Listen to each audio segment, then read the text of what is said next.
स्तुति हो रही है। हिरण्याकश्यपु और हिरण्याक्ष नाम के दो बड़े राक्षस, इतने इतने बड़े दैत्य थे, बड़े बड़े देवता भी इनसे युद्ध करने में कांपते थे। एक बार हिरण्याक्ष को जब युद्ध करने वाला कोई नहीं मिला तो पृथ्वी को ही उठाकर पाताल में ले गया। ब्रह्मा जी चक्कर में पड़ गए, किस पर सृष्टि करी जाए। भगवान का ध्यान लगा रहे थे, एक छींक आई कि छींक में नासिका से एक छोटा सा सूकर का बच्चा निकला।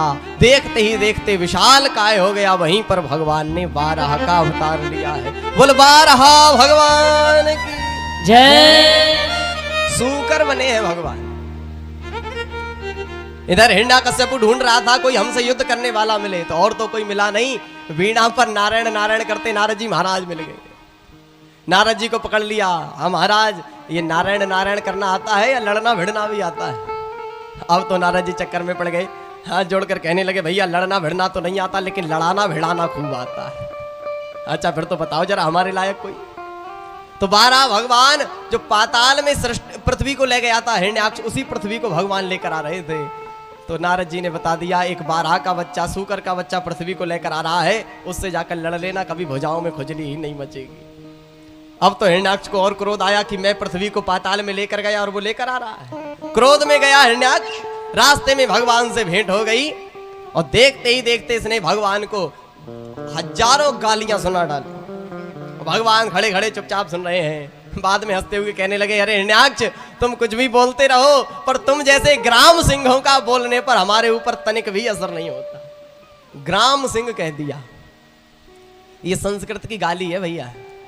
यदि संस्कृत में किसी को गाली भी दी जाए तो सुनने वाली अपनी तारीफ समझेगा। बोलो राधे राधे। राधे राधे। यदि आप किसी को ग्राम सिंह बोल दो तो क्या सोचेगा कोई कि हम अपने गांव में शेर की तरह रहते हैं इसलिए हमसे ग्राम सिंह कह रहा है। लेकिन ग्राम सिंह नाम होता है गली के कुत्ते का। तो भगवान कह रहे हैं तुम कुछ भी बोलते रहो, पर तुम जैसे ग्राम सिंहों का बोलने पर हमारे ऊपर कोई असर नहीं होता। इतना क्रोध आया, एक भगवान में चांटा जड़ दिया। भगवान हंस रहे थे। कोई बात नहीं हिरण्याक्ष तुमने तो मार ही दिया है, एक हमारा भी खा कर देख ही लो। देखते ही देखते भगवान ने जो घुमाकर एक चांटा मारा हिरण्याक्ष में, वहीं उल्टा होकर हिरण्याक्ष गिरा और जैसे ही जमीन पर गिरा वहीं धराशायी हो गया। बोल बारहा भगवान की जय। इधर ये इतने विशाल काय राक्षस थे, इतने बड़े बड़े राक्षस कि बड़े बड़े देवता भी इनसे युद्ध करने में डरते थे। देवता ऊपर से देख रहे हैं और मन में सोच रहे हैं। किसी को ये शंका ही नहीं थी कि हिरण्याक्ष इतना बड़ा राक्षस एक थप्पड़ में मर जाएगा, लेकिन वो मर गया।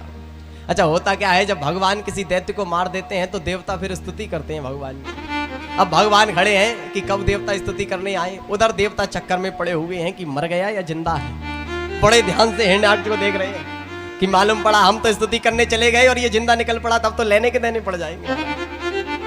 अब बहुत देर हो गई, भगवान उधर इंतजार कर रहे हैं। देवता आपस में बातें कर रहे हैं, भैया हमें तो लगता है मर गया, चलो भगवान की स्तुति करें। दूसरा कहने लगा रे मूर्ख, अगर जिंदा निकल गया तो देने के लेने पड़ जाएंगे।